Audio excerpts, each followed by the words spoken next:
So ngayon naman pag-usapan natin all about image creatives. Okay, paano mag-create ng image creatives na pwede nyo na i-testing. Okay, so ganun pa rin. Pagdating sa image creatives, prioritize mo pa rin yung mobile. One by one pa rin yung size.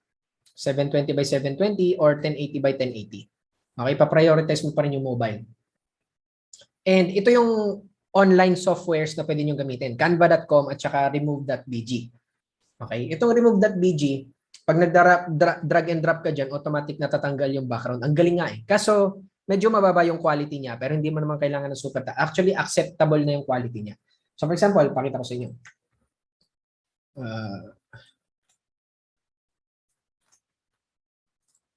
Remove.bg. Okay, so gamit tayo ng nagulat din ako nung ginamit ko to kasi ang accurate nung pagtanggal niya ng background. Pero kung marunong ka mag-Photoshop, edi mas madali na sa iyo. Alam mo na kung ano yung gagawin mo. Okay. So, ito meron ako mga ipapakita sa inyo na sample creative na image na ginagamit ko. And nakita ko rin, nag-share din si Coach Dan nung ginagamit niya na sample creatives. Sabi niya sa akin, nagdodos or nagpipiso siya doon. Ako hindi. Ang average ko talaga pagdating sa so far, ang average ko talaga pagdating sa CPM sa mga image ads, nandun, 6 pesos, 5 pesos, ganun talaga. Yung sa akin. Hindi pa ako nakakakuha ng mga mas mura pa doon. Pero, yun, testing lang ng testing. Ito. Sample creatives. Para may idea kayo. Ayan, kita nyo ba? Ito na yung pinakamalaki. Yan. So, pwede nyo gayahin itong mga ganito. Sample na creatives. Ayan. Yan yung share sa akin ni Dan na creative na ginagamit niya pang sponsor. Ganyan. Pero sa experience ko, no, as much as possible, so pwede niyo subukan yung ganito, pero as much as possible, Tagalogin niyo. Huwag niyo English. Pero sa kanya, okay daw sa kanya to eh. Start your own. Nung ako kasi naggawa ng ganito, sa akin, ang ginawa ko is start your online selling business. No, ni-restrict ako. Visit na yun. Ni-reject yung ad ko. So yan. Yan yung ginawa niya. So ito sample na to na ginawa niya is rub-off effect yung tawag dito. Kung meron kayong picture na kasama niyo ako, gamitin niyo yun. Or kahit sa lang. Kung kaya niyo ma-edit kahit sa lang, sa OGC. Kung sakali na nagkatabi tayo dun sa OGC, pwede niyo rin gamitin yun. Kasi yung mga makakakilala sa akin, edi ma-associate kayo na tawag dito na isa sa mga estudyante ko. Rub-off effect ang tawag doon. Kumbaga parang ganito.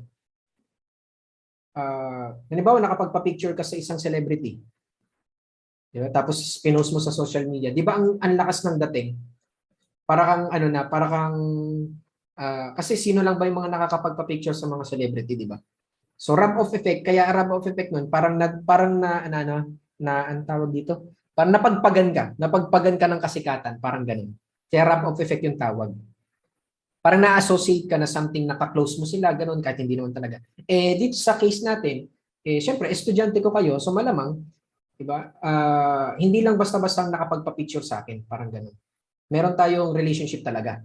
No, kasi estudyante ko kayo. So, yung mga makakakilala sa akin, edi magkakaroon sila ng interest doon sa ad mo. So, kung sakali meron kayong ganyan. Diba? Ito yung ad na ginawa ko. Oh. So, ang ginamit ko dito, tinan mo yung picture na ginamit ko. Pwede nyo itong magamit. Nandun to dun sa nandun to sa follow-up, sa manual follow-up, nandun yan. Yan lang din yung ginamit ko. Diba? Ang ginamit ko dito, by the way, ito, alam ko, Canva lang to. Ito, Photoshop na itong ginamit ko dito kasi marunong naman ako mag-Photoshop. So, yung another variant na ginawa ko, pinagbaliktad ko lang. Yung another variant ginawa ko, pinaliit ko lang. Sa image creative, madaling gumawa ng maraming variants eh. Pero pag nagte-testing ka, patatlo-tatlo. Okay, wag ka na mag-apat or mas madami pa kasi mapipiga masyado yung budget mo, yung ad budget mo. Patatlo-tatlong creatives lang per ad set. So yan. And pwede rin mong palitan itong title na nandito sa taas. Okay? Ito medyo risky pa itong title na to. Ewan ko, abnormal din talaga si Facebook. Niya to, ni-reject niya to, tapos bigla niyang binalik. Kahit hindi ako nag-request ng manual review, hindi ko alam kung bakit ganun yung nangyari. I-request ko pa lang sana na ni-reject niya. Hindi MLM yung violation eh. Iba yung violation eh. Pero nung magre-request, manual request review na ako, biglang bumalik na lang. Naging approve na ulit. Abnormal nga, hindi ko maintindihan kung bakit. So kapag ka ganun, ibig sabihin, nadidetect pa rin siya ng AI. So pwede niyong palitan yung title. Halimbawa, pwede niyong palitan na ano, pwede ka nang magsimula ng benta-benta. Pwede ka nang magbenta-benta. Or aralin kung paano magbenta-benta. Mga ganun na title. So ito, pa-share ko sa inyo. Inopen ko yung Photoshop ko. Bibigyan ko lang kayo ng idea. Kasi pwede nyo itong gawin sa canva.com para hindi kayo mahirapan. Okay, ito. Ito, ginamit ko yung lumang-lumang picture na to ni Grace. Ano lang yan, nakita ko lang sa mga selfie niya gamit yung cellphone ko. Yung lumang smartphone ko, nakita ko yung mga ganyan yung picture, di ginamit ko na. Hindi ko alam kung ba't niya ginagawa yung mga ganyan. So, yan. Ito yung title, ito yung mga picture na ginamit ko, tapos yan. Pwede kong palitan itong title ng ano. Aralin kung paano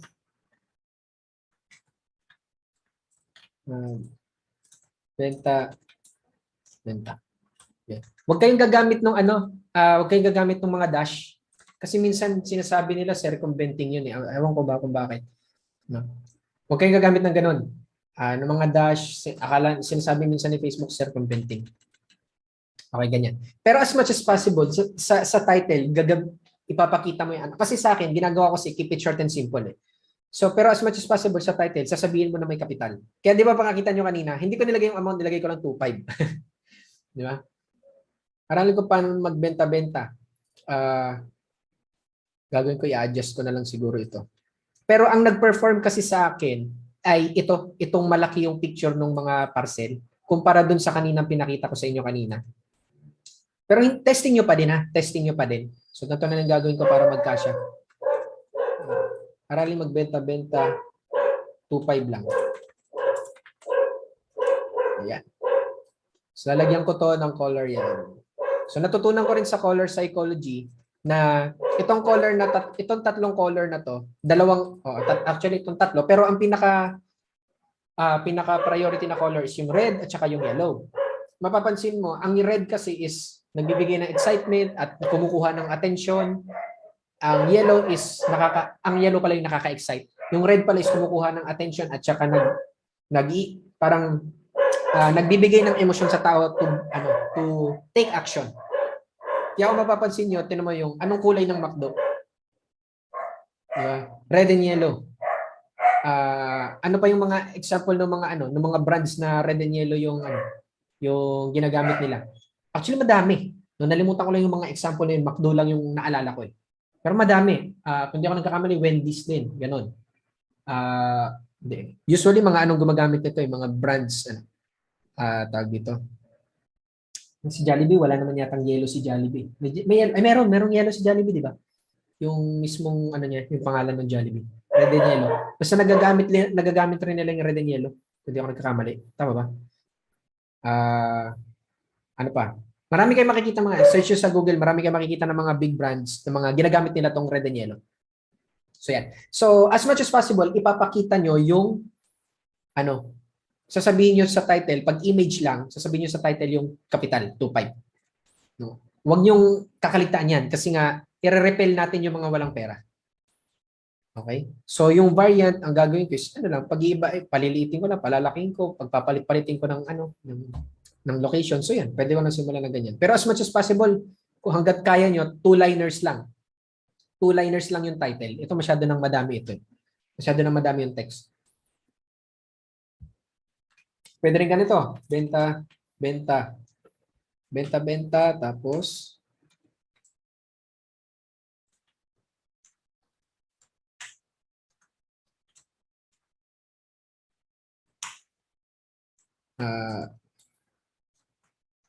benta, 2.5 lang. Pwede rin ganyan. So basta na alam ng tao, nakikita ng tao, nagkakaroon ng idea ng tao, magkano yung kapital.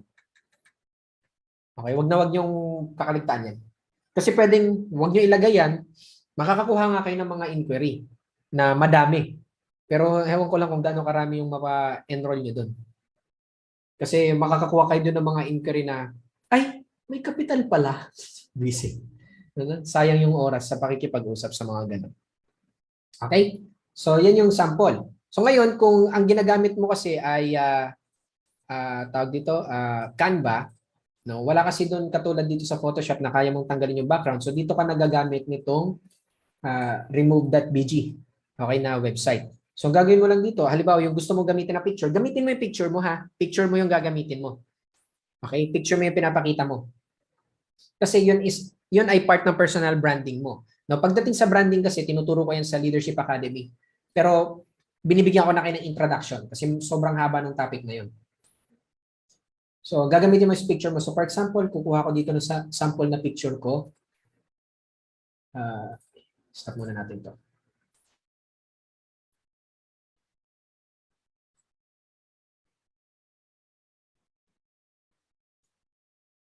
Okay, pakita ko muna sa inyo yung picture ko na sample na gagamitin ko para magkaroon ka ng idea kung gaano kalupit itong application na to. Ano tayo dito? Okay. Ito yung gagamitin ko na picture ko.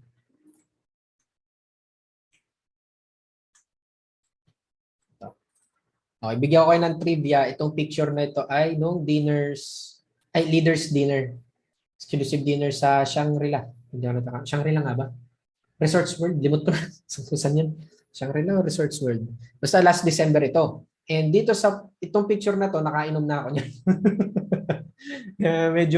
medyo maga-maga yung mata ko diyan. Nakainom na ako niyan. Medyo mapula-pula na ako diyan. So, pinapakita ko lang sa inyo yung picture, di ba? Ang ano ng background niya. Daming details. Kasi sa Photoshop, madali naming nare-remove yung background kapag plain lang yung background. Lalo-lalo na kung plain black, plain white, dali. Nare-remove. Paano kung kapag ganito? Medyo mahirap ito eh. So, ito yung gagawin natin. Ida-drag and drop natin siya dito sa Remove BG. Okay, punta tayo dito sa Remove BG. Drag-drop ko siya dyan. So, tingnan nyo yung gagawin niya. Boom! Tinanggal niya talaga. Nagulat ako. Ang galing. No? Kaso nga lang, ang makukuha nyo lang is maliit lang na version ng image. Kasi pag gusto nyo yung malaki, may bayad. Ito yung HD, ito yung original size niya.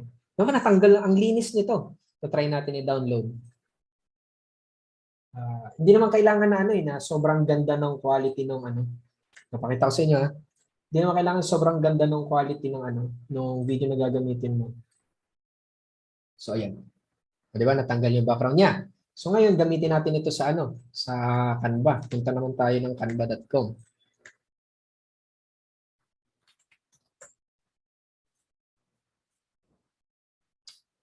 Okay? So, pagka gumamit ka ng canva.com, libre lang naman ito. Mag-login via Facebook ka. So, ito. Pinapag-login ako. Pagpunta mo ng canva.com, mag-login ka lang via Facebook. Click mo tong login, then login with Facebook. Kasi mo lang, accept mo lang. No, makakapasok ka na. Sa akin wala na kasi na to sa Facebook eh. So, pag mag-create ka ng ad, kapag ganun lang, kasi nakita mo di ba kanina yung ni-remove niya yung background, pero lumiit yung yung size nung image. Naging 433 pixel na lang. So, ang gagawin mo, huwag kang mag-create ng 1080 by 1080, 720 by 720 na lang para kahit paano malapit siya. So, mag-create ka ng design, click mo lang itong create design, then custom size, tapos lagay mo dito 720 by 720. So, dapat nakalagay PX ha. Kasi pag inches yan, sobrang laki yan. PX, then create new design. Mapupunta ka sa panibagong page. Diba? Tapos, ito na yung blank canvas mo. Tapos, dito ka na pwede mag-create nung tawag dito. Kung meron ka mga shipments, kung meron ka mga sample na shipments, mas maganda kung gamitin mo yun. Pero kung sakaling wala, gamitin mo yun nasa Team Genuine. Yung tawag dito, yung mga sample na pang follow-up. So, gamitin natin yun. Okay, ito. So, i-upload ko ito.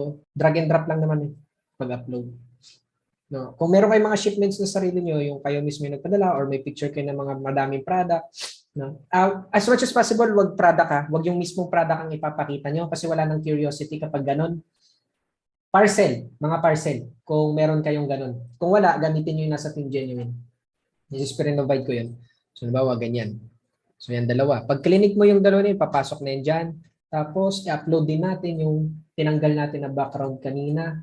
Tapos, yung background nito, pwede mong palitan. Okay. Dito mo makikita yan.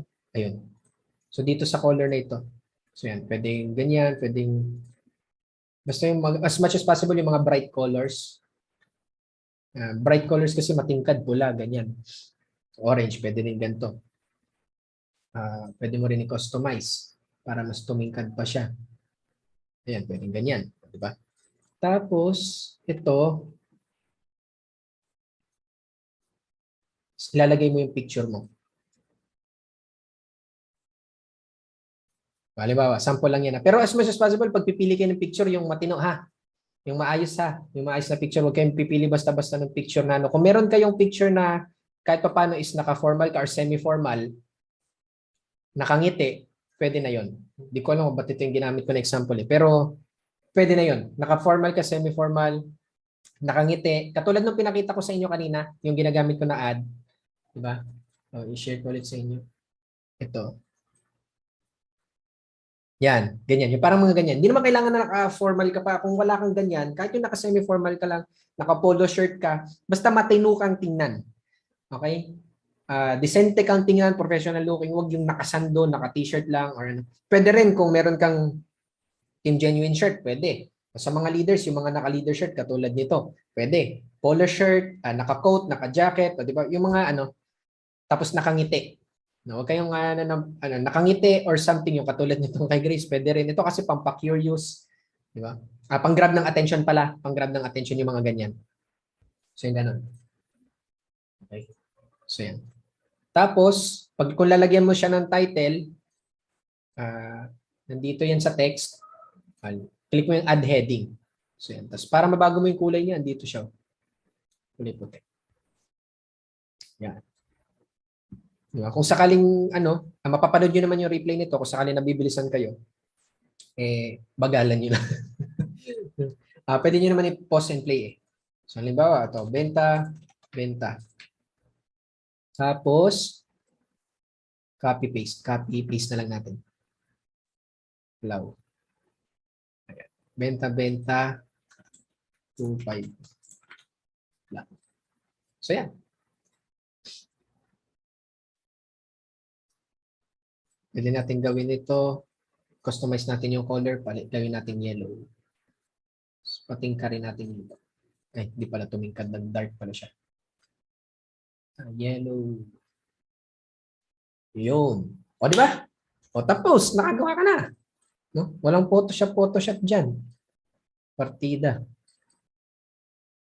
Di ba? So, kung gusto mo, di ba, mapaharap ito kasi layer to, medyo Photoshop na yung itsura. Kung gusto mo mapaharap to kasi itong picture nasa likod, di ba? Kung mapapansin mo, nasa likuran siya nitong picture na to. Right click, bring forward para mapunta siya sa harapan. Ayun. So, ganun lang. Kung gusto mo mapunta sa likod, right click, bring send backward naman. Pag sinend to back mo yan, sa pinakang dulong likod yan mapupunta. Send to back lang para pa isa-isa lang. Okay? So, yan. So, halimbawa, para ma-download mo to, click mo itong download. Tapos PNG, then click mo yung download. So, hintayin mo lang siya mag-loading, tapos magda-download na yan ng kanya. So, ito yung unang variation, di ba? So, ayun, nagda-download na siya. Ayun. So, para makita mo kung nasan to, madali mo makita, click mo itong arrow na to, show in folder. So, lalabas sa kagad siya. Lalabas yung download folder kung nasan siya. Tapos, next na gawin mo, add page. No? Huwag pala add page. Copy mo na lang. Ito, duplicate page. Tapos ito yung second variant. So pwede mong gawin, lipat mo lang dito sa kabila. Lipat mo to dito sa kabila. Tapos ito, lipat mo dito. O ganyan naman. Yung text, lipat mo. O ito na yung number 2. O, gawa ka naman ng number 3. Pwede mong gawin is, ito hindi ko sinasabi, gagayahin nyo lang kung ano ginagawa ko. Pwedeng ganito, lagay mo dito sa baba. So, lagay mo dito. Ito naman, lagay mo sa taas. Send to back natin. Ito dito sa baba.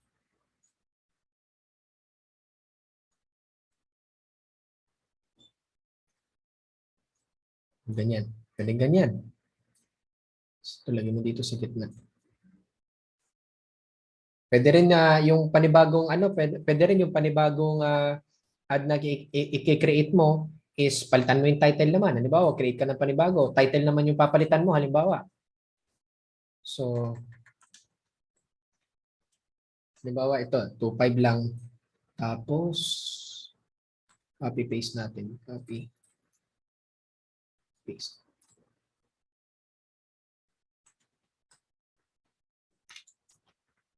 O, ganyan lang. Diba? So mga simple creatives lang, keep it short and simple. Hindi nyo na kailangan masyadong pakomplikahin pa. Okay? So clear ba yung about sa pag-create ng image creatives? Dali lang naman, di ba? So yung picture na pwede mo gawin, pwedeng selfie lang. Pwedeng selfie lang na nakangiti ka. Pwede yun. Attractive sa tao yung mga ganun eh. Nakangiti ka, selfie ka lang. Diba? Na-attract, hindi ko kailangan super, katulad na sinabi ko, hindi kailangan na magmukha kang super professional, super. Pwede rin naman, pwede mo i-testing yung mga ganun. Selfie, naka-formal ka, naka-selfie ka, or pwede rin, i-testing mo na, halimbawa kasi, katulad sa amin, kahit nakapambahay lang naman kami, nakakabenta kami ng mga ganito, ganun kadami, di ba? So pwede mo rin i-sample yun, habang pwede kang gumawa ng video ad na nagpapak ka kung sakaling ikaw yung nagpapak. Di ba? Usually kasi hindi na ganun, kaya hindi ko masyadong tinuturo yun kasi nagda-dropshipping na lang kayo. So halimbawa kung sakali man na ikaw ay umorder ng product, dinadala mo sa bahay niyo tapos ikaw yung nagpapak, o videohan mo yung sarili mo habang nagpapak ka ng mga parcel. 'Di ba? Yun lang, nagbi-video ka lang tapos yung kahit nakapambahay ka lang noon, okay lang kasi nakita yung resulta mo na nagpapak ka eh. 'Di ba? So yun, ang daming ways, ang daming kaya nga siya tinawag na creatives kasi kailangan mo maging creative. Okay? Ganun lang siya kasimple. 'Di ba? So yun. And ito yan. Share ko sa inyo. Okay. So sa pag-create ng image creatives, number 2, use your dito, best selfie. Hanap ka ng selfie mo na nakangiti ka, yung masaya-masaya ka, hindi mo as much as long as hindi kapag ganun kasing selfie, hindi siya magmumukhang advertisement. Kasi para yun ang purpose din ng mga tao, bakit nasa Facebook sila eh. Nagsi-selfie sila eh. Di ba? Post sila ng mga selfie nila. So magmumukhang normal yung yung ads mo dahil nagsi-selfie ka. And kapag ka ganun, mas madaling pansinin ni prospect yan. Okay? And rub-off effect, yung sinasabi ko kanina. Rub-off effect meaning yun yung kung meron kayong picture na kasama ako, hindi mas maganda kasi nara-rub off kayo, napapagpagan kayo ng kasikatan. Okay? And number 3, create at least 3 images for testing. So para matest mo, per ad set, 3 creatives.